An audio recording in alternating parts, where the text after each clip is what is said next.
কারাগারে ভিআইপি বন্দীদের বাসার খাবার খাওয়া ও মোবাইল ফোনে কথা বলার অভিযোগ সত্য নয় বলে জানিয়েছেন কারা অধিদপ্তরের মহাপরিদর্শক ব্রিগেডিয়ার জেনারেল সৈয়দ মোহাম্মদ মোতাহার হোসেন। কারা সদর দপ্তরের প্রধান কার্যালয়ের সংবাদ সম্মেলনে তিনি কথা জানান। জুলাই বিপ্লবের সময় কারাগার থেকে পালিয়ে যাওয়া ৭০০-রও বেশি বন্দী এখনও পলাতক বলে জানান কারা মহাপরিদর্শক। জি.এম. তসলিমের রিপোর্ট।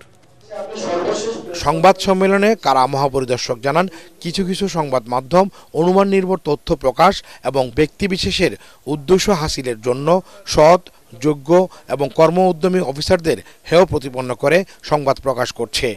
কারা অধিদপ্তর কখনোই প্রকৃত সংবাদ প্রকাশে বাধা দেবে না। ধারণাগত তথ্য দিয়ে সংবাদ প্রচার করা হলে তার নেতিবাচক প্রভাব পড়ে এবং ষড়যন্ত্রকারীরা উৎসাহী হয়। কেউ যদি বলে যে বাসার খাবার খাচ্ছেন, এটা আমি বলবো যে আমি চ্যালেঞ্জ দিয়ে বলতে পারি যে বাসার খাবার কেউ খেতে পারছেন না, এটা আমি আপনাকে নিশ্চিত করে বলতে পারি।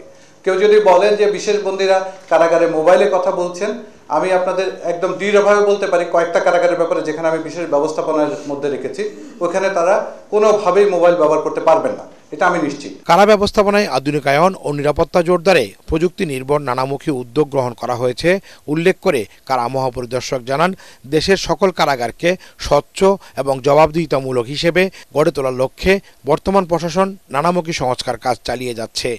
জুলাই বিপ্লবের সময় পালিয়ে যাওয়া বন্দীদের অনেকেই এখনও কারাগারের বাইরে বলেও জানান কারা মহাপরিদর্শক। কর্মকর্তা কর্মচারীদের মোটিভেশনের জন্য আমরা বিভিন্ন পদক্ষেপ গ্রহণ করছি, তাদেরকে কাউন্সেলিং করছি। আমি ব্যক্তিগতভাবে ইতিমধ্যে প্রায় 30-35টা কারাগার ভিজিট করেছি, তাদের সাথে নিয়মিত আমি কথা বলছি।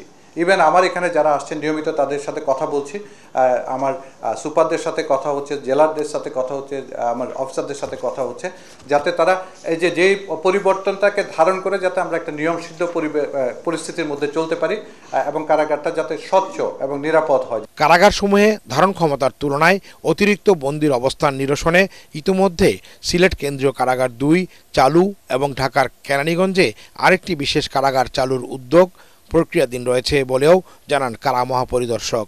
অসংখ্য ধন্যবাদ আপনাদের। জি.এম. তসলিম, এটিএন বাংলা, ঢাকা।